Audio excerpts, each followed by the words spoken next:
क्या आपने कभी गौर किया है कि सच्ची खुशी कहाँ छिपी होती है? लोग दौड़ते भागते हैं, पैसे में, रिश्तों में और शोहरत में खुशी ढूंढते हैं, फिर भी दिल में एक खालीपन सा क्यों रह जाता है? हर सफलता के बाद भी एक बेचैनी क्यों बनी रहती है?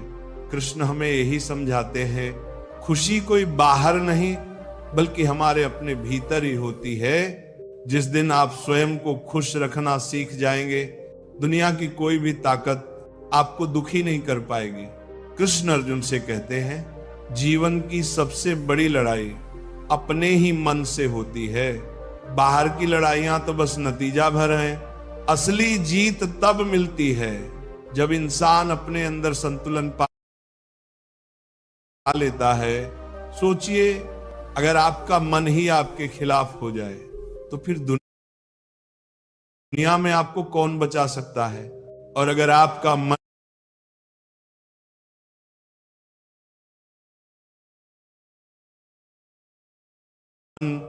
आपके साथ हो तो फिर आपको हराने वाला कौन हो सकता है?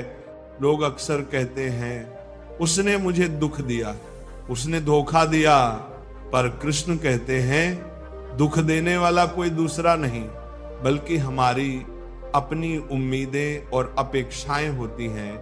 अगर आप सीख जाएं कि हर हाल में खुद को कैसे संभालना है, तो किसी का भी व्यवहार आपको तोड़ नहीं पाएगा।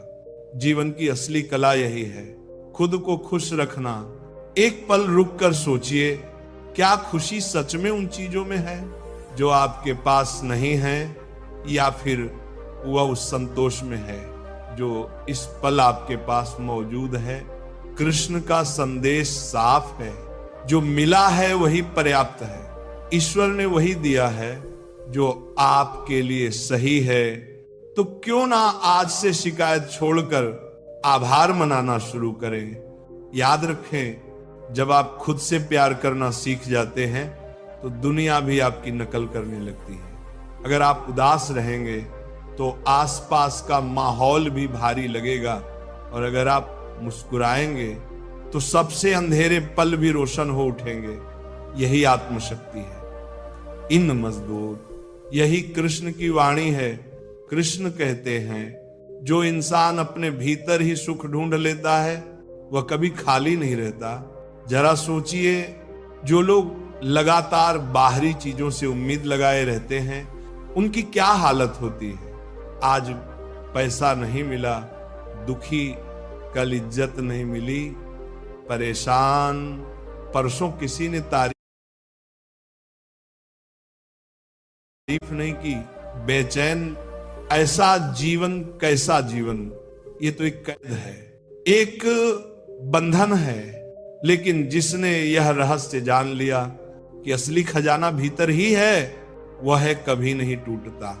जीवन का रास्ता हमेशा आसान नहीं होता।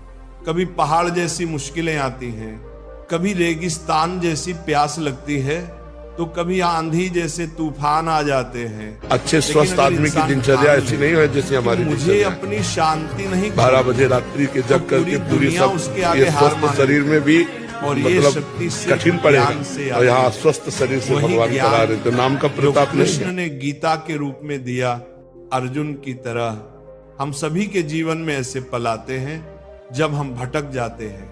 हम सोचते हैं क्या सही है, क्या गलत, किस रास्ते चले। ऐसे समय में हमें किसी सहारे की तलाश होती है, पर कृष्ण कहते हैं, असली सहारा आपके भीतर ही है। आपकी अंतर आत्मा, आपका विवेक, वही आपका सच्चा मार्गदर्शक है। जब आप खुद को सुनना सीख जाते हैं तो जीवन की आवाज साफ सुनाई देने लगती है। खुद को खुश रखने का मतलब ये नहीं कि आप समस्याओं से भागें, बल्कि इसका मतलब है, चाहे समस्या कितनी भी बड़ी क्यों ना हो, मन को बिखरने ना देना, मुस्कान ना छोड़ना।